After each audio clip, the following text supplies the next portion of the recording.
Hello, I'm Howard, pastor of the Roseville New Church, and welcome to Spiritual Shorts. Here's just a little program note for those missing last week's episode. I didn't do one. Last week we held a candlelight carol service. No message, just carols, and no spiritual shorts. But today we are looking at the completion of our Christmas series. If you remember the last two episodes, we've been continuing a theme from our November series, a recurring theme in the Bible of pairs or binary relationships. Swedenborg, in his explanation of the Noah story, points out that every part of us, no matter how small, has something equivalent to a marriage in it. Whatever exists in our intellect, therefore, is coupled with something in our will or within our heart. And he notes that without this mating or this marriage, we produce nothing at all. Swedenborg explains that this is why pairs were prescribed to enter the ark. This dynamic seems also to be at work in the four Gospels' account of the Christmas story. I know what you're thinking. How is 4 binary? Well, it's not. Because interestingly, Jesus' birth is only mentioned in 2 of the 4 Gospels, Matthew and Luke. Mark and John really start with the Lord's ministry. As noted in our earlier episodes, Matthew gives us a glimpse into the Lord's early life, placing particular emphasis on Joseph's ancestry and Jesus' birth as the fulfillment of Old Testament prophecy. Matthew seems to be writing for a Jewish audience, one that would be very knowledgeable about the Old Testament and likely would be able to see Jesus' birth as the fulfillment of those Old Testament prophecies.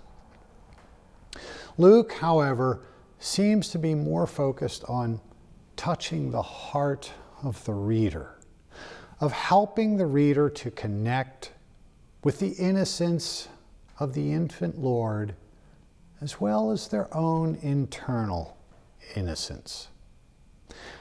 To put this in the deeper context that was referenced before, whatever exists in our intellect in Matthew, therefore is coupled with something in our heart in Luke.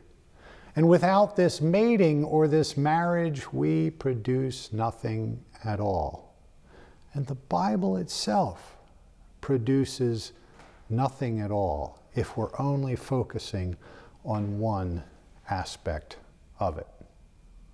It's a core teaching of the new church that one of the reasons the Lord came into the world was in order that we may know him as a person. This seems to be the major purpose of Luke's telling of Jesus' birth. It's not about the divine becoming human. It's about the divine becoming human so that we humans can become divine or spiritual. The powerful message of the Luke account is of hope, joy, and peace uniquely radiating from the Christmas story itself. From a new church perspective, the answer to the question, what does it mean to be human, is simple. To be truly human is to be the marriage of love and wisdom, will and intellect, Luke and Matthew. And this leads us into another binary relationship. We are born into this natural and finite world that we may have spiritual and eternal life. By knowing about Jesus' birth, we understand his divinity and his humanity. He wasn't just a mystical figure. He was born like any of us and grew to embody divine love and wisdom. He invites us to do the same, to embody divine love and wisdom in all that we do. This is the path the Lord followed, and it's the path the Lord calls us to follow. And in doing so, we allow the Lord to create in us spiritual life. You know, Christmas isn't just about celebrating a birth. It's about embracing the hope and innocence that it represents. The story of the baby Jesus fills us with a unique joy and reminds us of the purity and possibilities of life. Reflecting on the Lord's birth can remind us that every time our heart desires what is true, the Lord is born in us, opening our spiritual eyes and fueling our spiritual fires. This is what the Lord did in uniting his divine with his human, showing us all what it is to be truly human.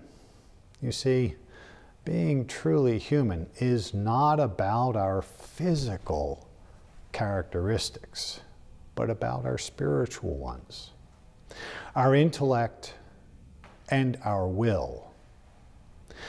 Since it is that we will be when we leave this physical life behind and enter our spiritual and our eternal life. We will be our intellect and our will, our love and our wisdom. As we celebrate Christmas, let's remember the angel's words, "I bring you good news that will bring great joy to all people."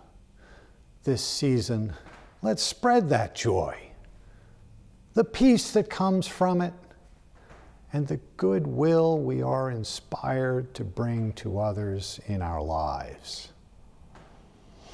Thank you for joining me for this episode of Spiritual Shorts, and may God bless you. And a Merry Christmas.